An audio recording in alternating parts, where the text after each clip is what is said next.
Willkommen bei Piranha Becken TV. Hallo. Hallo. Ja, ich bin ein bisschen verwirrt. Heute haben wir ein schönes, spannendes und sehr aktuelles Thema, weil ständig nach diesem Thema gefragt wird und es irgendwie immer interessant bleibt. Das Thema Sprachaufnahmen. Oh. Ja, Sprachaufnahmen und Stimmenverteilung in dem Fall. Wie machen wir das eigentlich? Wo machen wir das? Wer macht das? Und wieso überhaupt? Und wir reden ein bisschen über Synchronsprecher. Wir haben weniger als 100 Leute gefragt, ja. Sag mal, was muss eigentlich ein guter Synchronsprecher für dich alles drauf haben? Und die haben Folgendes gesagt. Er muss Emotionalität rüberbringen können. Lippensynchronität ist mir nicht mal dabei so wichtig, ist auch in den meisten Fällen schwierig, denke ich. Aber tatsächlich, ich muss das Gefühl haben, dass er tatsächlich in dieser Situation drin ist. Und das ist das, was heutzutage leider nicht mehr so oft ist. Muss halt einfach eine angenehme, schöne Stimme haben. Also ich bin da ganz einfach. Er muss eine gute Betonung haben, er muss Höhen und Tiefen verstehen, er muss deutlich sprechen vor all dem und wortgewandt sein, das auch. Er muss die Emotionen rüberbringen. Ich muss lachen können. Ich muss also, wenn man bei einem Charakter mal den sieht, muss ich lachen können, weil er super gesprochen hat zum Beispiel. Ja, eine gewisse Monotonie sollte auf jeden Fall nicht in der Stimme liegen. Es muss zwischendurch, glaube ich, auch einfach mal möglich sein, mit seiner Stimme gezielt an die Situation anzupassen. Und ich habe ganz oft das Gefühl gehabt, dass Charaktere irgendeine Zeile gesprochen haben, und ich das Gefühl hatte, das wurde jetzt genommen, die Audioaufnahme, aber sollte eigentlich für einen komplett anderen Zweck genutzt werden. Und das ist, finde ich, halt nicht schön. Ich finde es gut, wenn sich aus dem Moment heraus vielleicht auch mal die Stimme überschlägt oder einfach irgendwas nicht so super hyperprofessionell, aber souverän anhört. Wir haben die besten Synchronsprecher der Welt. Also unsere Jungs, die da wirklich fantastische Arbeit machen, die haben alles, was sie brauchen. Gute Synchronsprecher muss sich auf jeden Fall in die Rolle reindenken können, in die Situation reindenken können, was natürlich immer sehr schwierig ist, wenn dann keiner da ist, der ihm sagt, was die Situation ist oder was die Rolle bedeutet. Aber ich glaube, das ist das Wichtigste, dass man sozusagen, dass er ja in der Situation ist und entsprechend die Zeilen rüberbringt, weil nichts ist schlimmer als dass der Spieler was sieht und dann etwas gesprochen wird und beides nicht richtig zusammenpasst, weil beides nicht voneinander wusste. Erstmal eine coole Stimme, also einen Wiedererkennungswert. Ja, witzig. Ja. Aber auch ernst, also man muss sich ja quasi erschrecken, wenn er vorher mal witzig war und du erschreckst dich dann, wenn der plötzlich mal so, ich hau dir jetzt gleich aufs Maul oder so, ja, also das ist schon abwechslungsreich, muss abwechslungsreich sein. Ja, er muss böse sein.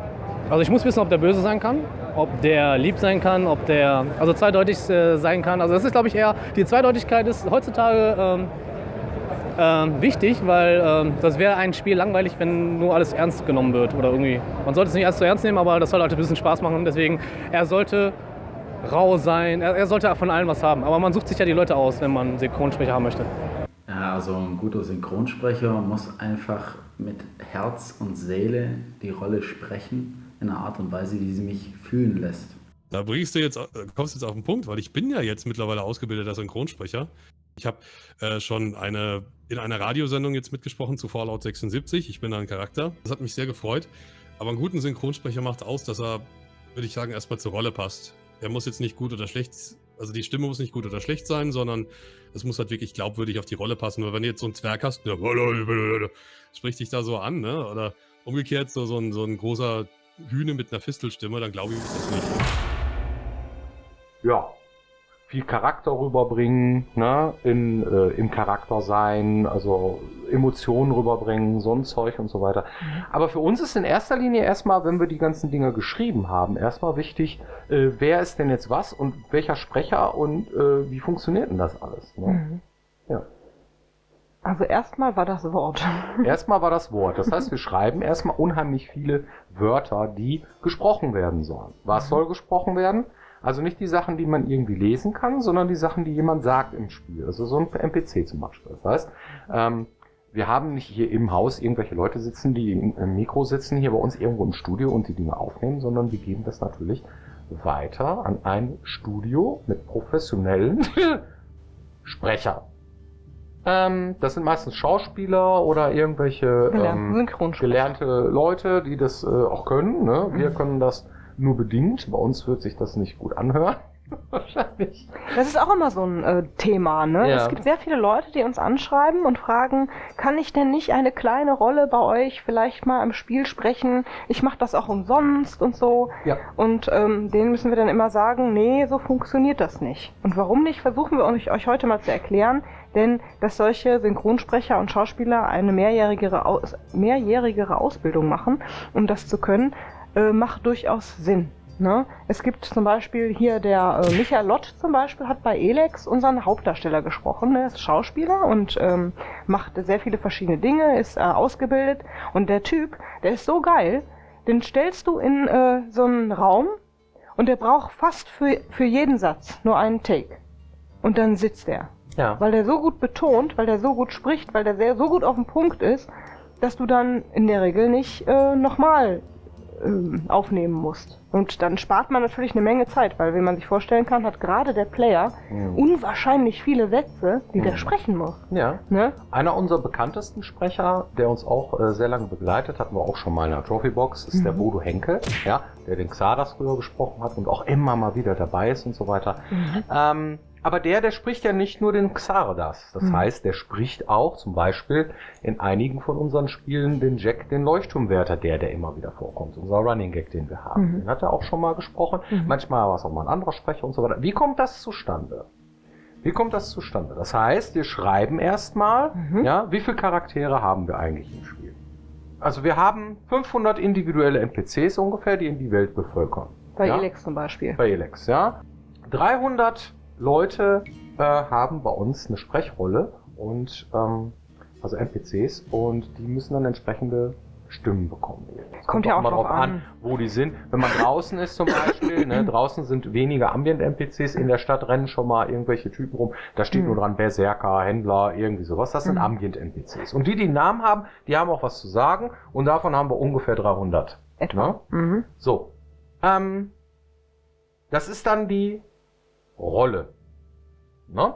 Das ist die Rolle, zum Beispiel, keine Ahnung, Jack, der Leuchtturmwärter und die Rolle Xardas. Hatten wir gerade, ne? So, das sind unterschiedliche Charaktere im Spiel, die nennen wir Rolle. Wird aber von derselben Stimme gesprochen. Ne? Das heißt also, wir verteilen entsprechend Rollen auf eine gewisse Stimme. Und diese Stimme wird gesprochen von einem Sprecher. Also die Stimme ist der Sprecher. Ja? Geht auch nicht anders, weil wir können ja jetzt nicht 300 verschiedene Synchronsprecher einladen. Erstens wären wir dann wahrscheinlich pleite und zweitens würde das so viel Zeit kosten, dass das einfach nicht umsetzbar ist. Deswegen versucht man, so viele unterschiedliche, also man versucht Rollen zu finden, die möglichst irgendwie ein bisschen ähnlich sind und unterschiedliche Sprecher, die möglichst vielleicht sogar unterschiedlich sprechen können. Und so ein Vollprofi, der hat es auch drauf, mal so einen Charakter und mal so einen Charakter zu sprechen, sodass man das im Spiel gar nicht merkt. Genau. Was kann man noch machen, damit man das im Spiel nicht merkt? Besser verteilen. Ja, das heißt also, wenn du zum Beispiel der Leuchtturmwärter Jax, der steht nicht neben Xardas. Das ist schon so, dass wir versuchen, irgendwie pro Lager so wenig wie möglich einen Sprecher einzusetzen. Das heißt, in so einer Stadt rennt mal hier einer rum, der die Stimme hat, dann da mal einer rum und so weiter, dass wir es möglichst entzerren. Und es gibt natürlich welche, die haben tatsächlich nur für ihre Rolle eine Stimme, nämlich die Hauptcharaktere. Ja, schwierig, weil Vardek ist beispielsweise jetzt mal ein Hauptcharakter, aber früher war das so, bei Gothic zum Beispiel, ist Xardas ein Hauptcharakter, hat aber trotzdem auch die Stimme von Jack, dem Leuchtturmwärter gesprochen. Ja? Kommt ja auch vielleicht ein bisschen darauf an, wie viel Text tatsächlich eine Figur richtig hat. Also was ist ein Hauptcharakter und was nicht, das muss man dann auch immer individuell gucken oder so. Ne? Also die Crewmember, das heißt die Gefährten, die wir haben, ne, die sind auf jeden Fall individuell. Das heißt Kaya, Ray, Falk, Arx, die Typen, die einem halt irgendwie die Crew ausmachen, also die Gefährten, die sind individuell und auch einige ausgesuchte Charaktere auch noch, die individuell gemacht sind. Und natürlich der Spieler. Der Spieler selber, der Player, der darf sich ja nicht mit sich selbst unterhalten. Das heißt also, wenn ich mich mit einem NPC unterhalte, dann darf der Player immer seine Stimme haben, darf nicht ein anderer haben. Solche Dinge zum Beispiel. Das muss man mit berücksichtigen. So. Ja. Ja. Ja. Ja, wie funktioniert das denn dann? Also wir haben dann quasi unsere Texte und irgendwann haben wir fertig geschrieben. Dann testen wir den ganzen Kram nochmal, damit wir ihn überhaupt in die Sprachaufnahmen geben können. Und wenn wir dann soweit sind, dann werden quasi Sprecher gebucht. Wie funktioniert das? Wir rufen da an und sagen, hör mal, wir haben einen Auftrag, wir haben hier 300 Rollen, verteilt auf 60 Sprecher. Hast du 60 Sprecher nächste Woche? Genau. Dann sagt er, ha, komm mal in 3 Monaten wieder. Das heißt, man muss das vorher planen. Ne? Muss man dann sagen, okay, wir müssen erstmal ein Skript bauen. Das heißt, wir schreiben, also nur mal, um mal es gesagt zu haben, Gothic hatte, glaube ich, so 120.000 Wörter, gesprochene Wörter, ungefähr die Größenordnung. Und wir sind jetzt bei Elex bei 280.000 gelandet, etwa, gesprochene Wörter. Das heißt, knapp 300.000 ist schon eine Menge Holz. Das heißt, die müssen dann auch erstmal in ein Skript gepackt werden. Das heißt, die ganzen einzelnen Zeilen müssen den entsprechenden Rollen zugeteilt werden. Das macht natürlich unser Automatismus, den schreiben wir auch so entsprechend so. Aber das, was zu einem Sprecher gehört, die Rollen und diese ganzen Texte, die müssen dann in einem Skript, das heißt, ein Sprecher kriegt ja jetzt nicht irgendwie das komplette Ding, sondern der kriegt ja nur Auszüge davon. Und zwar das, was er einsprechen soll. Dann fehlt dann auch noch so ein bisschen der Kontext, das heißt der Kontext, der Zusammenhang, worauf antwortet der jetzt? Ne? Da könnte zum Beispiel stehen, jetzt bist du dran. Jetzt bist du dran. Jetzt bist du dran. Ja, da steht nur du, jetzt bist du dran. Das kann aber unterschiedliche Bedeutungen haben. Ja, das muss dabei stehen. Der Kontext, der muss da sein. Ja, und solche Dinge, die müssen dann erstmal aufgearbeitet werden, die müssen in ein Skript gemacht werden. Das ist natürlich sehr viel Arbeit für 300.000 Wörter etwa, ja. Und dann müssen die aufgeteilt werden auf die entsprechenden Sprecher und dann müssen die Typen gebucht werden. Das heißt, wir wollen gerne unseren Wunschkandidaten. Michael Lott und Bodo Henkel sind 2 unserer Wunschkandidaten. Die wollen wir haben. Das heißt, da sagen wir Bescheid, wir hätten gerne diese Leute. Und dann sagen die, ja, dann gucken wir mal, ob wir in 3 Monaten die Jungs kriegen oder nicht. So, dann rufen die da an und dann buchen die so einen Slot von 3 bis 4 Wochen. Ja, da sind die 300.000 Wörter abgedönst. Das heißt, du musst pro Tag da irgendwie 8 Stunden sitzen. Ne? Also bedeutet, wir fahren dann nach Offenbach in das M&S-Studio. Genau. Das ist irgendwo in der Nähe von Frankfurt und dort haben die eine eigene Kartei. Das heißt, wir sagen, wir brauchen die und die und die Stimmen, die besetzt werden sollen und die geben uns Vorschläge von professionellen Sprechern aus ihrer Kartei, die bereits dort ein Casting durchgemacht haben oder bereits bekannt sind, sagen, die können was, daraus könnt ihr wählen und wir gucken dann bei uns nochmal, welche von den Vorschlägen, die uns machen, für die Rollen passen, die wir nicht von vornherein schon kennen, weil wir kennen ja jetzt schon einige wegen langer Jahre Arbeit. Und dann versuchen wir die alle zu buchen für diese 3 bis 4 Wochen, damit innerhalb von 3 bis 4 Wochen die kompletten Sprachaufnahmen auch im Kasten sind. Und es muss mindestens immer einer von uns dabei sein, der mit Regie führt. Richtig. Ja, das heißt, der dann auch guckt, nein, das muss so heißen, jetzt bist du dran. Und nicht, jetzt bist du dran. Richtig. So, das muss dann gewährleistet sein, dass da einer sitzt und weiß, wovon er redet. Das heißt, klar, im Storybereich irgendwie die Leute, die möglichst alle Charaktere mal gespielt haben und alle Figuren auch kennen, da ist immer jemand live vor Ort und führt Regie. Parallel zu dem Team von M&S, die die Sachen aufnehmen, zeitgleich schneiden während der Aufnahme, wenn ein Take sitzt, und dann am selben Tag die kompletten geschnittenen Aufnahmen aus Offenbach rüberschickt nach Essen zu Piranha Bytes, damit hier der Storybereich, der zu Hause geblieben ist, die Sachen auch am besten gleich ins Spiel einbauen kann und gucken kann, ist das denn auch alles richtig so? Oder hat sich vielleicht irgendwo ein Fehler eingeschlichen? Dann könnte man theoretisch nochmal einen Nachtake machen, bevor man einen Schauspieler zum Beispiel nachbuchen muss. Wenn die Sprachaufnahmen gelaufen sind, dann wird es nämlich schon wieder richtig teuer. Und das versuchen wir natürlich zu vermeiden. Dann sind alle Sprecher nicht gleich gut. Ne?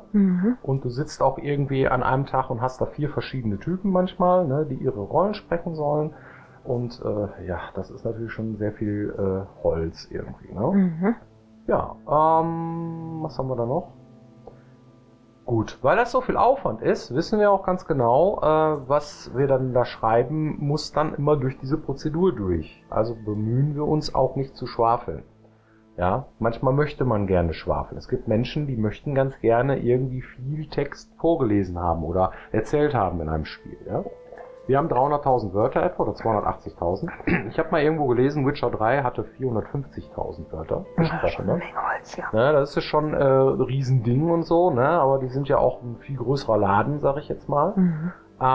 Trotzdem ist das natürlich echt eine Mammutaufgabe, diesen ganzen Kram dann auch tatsächlich, auch wenn so Cutscenes sind und so weiter, dann cool mit Intention vorzulesen, dass es dann auch ins Spiel passt und hin und her. Also es ist auch wieder sehr viel Aufwand, den man da betreibt. Da muss die Tonqualität in Ordnung sein, da darf kein Klicken, kein Kampf, kein oder so, nicht so ein Billigkram, was wir hier veranstalten, sondern das muss dann schon vernünftig sein. Ne? Ja, ist ja ein einfaches Studio hier, ne? Das muss dann schon irgendwie vernünftig gemacht werden. So, ne? Und ja, dann ist halt immer noch die Frage, wie viel Zeit lässt man sich dann pro Charakter? Ist das denn tatsächlich irgendwie jeder Charakter wichtig? Ne? Da muss man halt gucken, irgendwie die Paige ist vielleicht nicht so wichtig wie die Nasty, ist vielleicht nicht so wichtig wie die Kaya oder umgekehrt und hin und her. Das muss man dann auch immer sehen. Ne? Eine Sache, die viele Leute auch nicht auf dem Schirm haben, wenn sie über solche Dinge sprechen, ist, dass die ja nicht nur ihre Dialoge vorlesen, die sie vielleicht haben. Das heißt, wenn einer hier ankommt und sagt irgendwie, ja, ich würde aber gern die Franzi sprechen. Habe ich mir jetzt ausgedacht, keine Ahnung. Und die hat ja nur so eine kurze Rolle irgendwie und das kriege ich auch hin. Aber Franzi ist natürlich auch Teil einer Rolle. Ja. Und die haben natürlich auch die ganzen, wir nennen die SVMs, die auch immer von demselben Sprecher mit aufgenommen werden. Standard-Voice-Module nennen wir die. Ja. Standard-Voice-Module. Das heißt, das sind alle Sachen, die nicht zum Dialog gehören, aber die ja trotzdem eingesprochen werden müssen. Wie zum Beispiel... Bleib stehen, du Schwein! Ja, oder du wächst jemanden auf. Ne? Ja. Ne? Diese ganzen irgendwie, los, pass auf, hau ihn oder was weiß ich. Ja? Der letzte Scheiß. Der letzte Scheiß, genau. Und diese Verlass dich ganzen auf jemanden und du bist verlassen. generischen Unterhaltungen, Kommentare und so, die NPCs geben, müssen natürlich auch mit aufgenommen werden, und zwar vom selben Sprecher. Das heißt, wenn wir jetzt eine Rolle haben, die jemand anders spricht, aber die SVMs sind von einem Schauspieler aufgenommen werden, dann passen die nicht zueinander. Und darum macht man sowas auch nicht. Ja, dann nimmt derjenige, der die SVMs gesprochen hat, der spricht dann natürlich auch die verschiedenen NPCs, die dazugehören. Das muss man immer bedenken. Das ist eine Menge, das ist sehr kompliziert. Und wenn man wirklich Synchronsprecher werden möchte, dann müsste man im Grunde genommen erstmal ein Casting machen bei einer solchen Agentur und die würden einen dann testen, vorsprechen lassen, gucken, ob man das überhaupt kann. Bist du gut genug? Ist deine Atemtechnik vernünftig? Kannst du vernünftig betonen? Kannst du verschiedene Rollen bedienen? Bist du laut genug? Bist du auf den Punkt? Verstehst du solche Skripte? Verhaspelst du dich nicht? Und so weiter und so fort. Und das will alles gelernt sein. Und wer das nicht wirklich gut drauf hat, der wird von so einer Agentur auch nicht gebucht. Aber ihr könnt das mal probieren. Ne? M&S in Offenbach. Ne? Michael Stephan, glaube ich, war das. Musik und Sound war so ein Witz, den die da gemacht haben mit ihrem Logo. Die sind so ein Studio, mit denen wir immer gerne zusammengearbeitet haben, eigentlich von Anfang an, und wir haben nie ein anderes gebraucht. Die waren super immer. Ne? Da kann man sich zum Beispiel, sich bewerben, und wenn einer Interesse dran hat, dann kann man da auch mal nachfragen, wie man da hinkommt, weil wie man da reinkommt, wissen wir zum Beispiel nicht. Ja, es gibt verschiedene Studiengänge, die man belegen kann, beziehungsweise Kurse, die man machen kann. Die dauern auch in der Regel so 3 Jahre. Und wie man in so ein Casting reinkommt. Aber die nehmen natürlich so die totalen Volllein, da kann ja jeder kommen und dann haben die den ganzen Tag nichts anderes zu tun, als irgendwelche Leute zu testen, die glauben, dass sie gute Sprecher sind. Das ist natürlich schwierig. Ne? Das heißt, wenn ihr glaubt, dass ihr gut seid, dann macht doch mal irgendwie sowas Kleines. Macht ein kleines Hörspiel für euch selber, spielt das euren Freunden vor und lasst mal eine ehrliche Meinung hören irgendwie. Und dann werdet ihr schon merken, wo der Unterschied ist zwischen eurem eigenen Gesprochenen und einem Hörspiel, das ihr euch von Europa gekauft habt zum Beispiel. Ja? Und wenn es da signifikante Unterschiede gibt und ihr merkt, da bin ich noch nicht, dann wisst ihr auch, wozu so eine Ausbildung gut ist. Okay. Wir werden dieses Thema noch öfter bringen, weil es ja auch wieder akut wird. Ist mal wieder akut, ne? Dauert noch eine ganze lange Zeit, aber das kommt bestimmt noch mal wieder. Hast du eine Community-Frage, Jenny? Ja. Ja, passend dazu eine sehr schöne Frage, die wahrscheinlich schon durch die Folge beantwortet ist, aber ich lese sie trotzdem noch vor, weil ich das sehr wichtig finde. Mich würde mal interessieren, wie das bei den Tests der Quests abläuft. Mann, zu viel S. Habt ihr da schon die Synchro oder testet ihr die Story in Textform?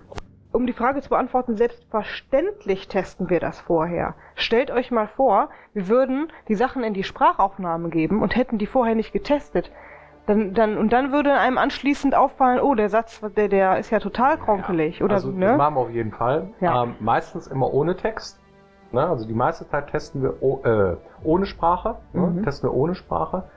Und es gibt ja jetzt diese neue Technik, dass der Computer, also dass einige Windows und andere Sachen die Sachen vorlesen können. Richtig. Ne? Und das machen wir jetzt auch. Und das ist halt modern so, da hast du dann tatsächlich auch ein bisschen mehr Gefühl dafür, wie so ein Timing von so einem Dialog funktioniert, als wenn du ihn nur durchliest und so. Wir haben zwar einmal irgendwie die Textboxen genauso lange gezeigt, ja, wie der Text lang war und so weiter, aber es ist schon was anderes, wenn man es vorgelesen bekommt. Und selbst mit so einer Computerstimme ist das schon auf jeden Fall sehr viel besser, weil du hörst, ob du Rechtschreibfehler gemacht hast. Ja, du hörst, ob du die Rolle vertauscht hast, ob der Player jetzt einen Satz sagt, den eigentlich der NPC sagen sollte und solche Dinge. Self-Other-Fehler nennen wir sowas, ja.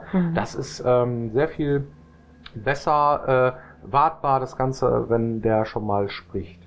Und dann kommt natürlich irgendwann der Zeitpunkt, wo die Sprachaufnahmen tatsächlich ins Spiel wandern. Das ist für uns dann immer der Zeitpunkt, wo wir sagen, so, und jetzt lohnt sich das mal wirklich, das Spiel von vorne bis hinten nochmal zu spielen. Ja.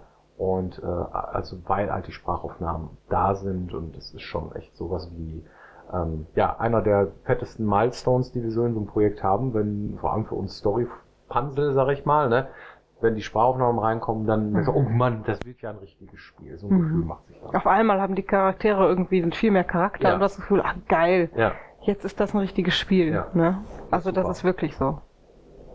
Ja, vielen Dank für eure Aufmerksamkeit und wir sagen bis nächste Woche. Tschüss. Macht's gut.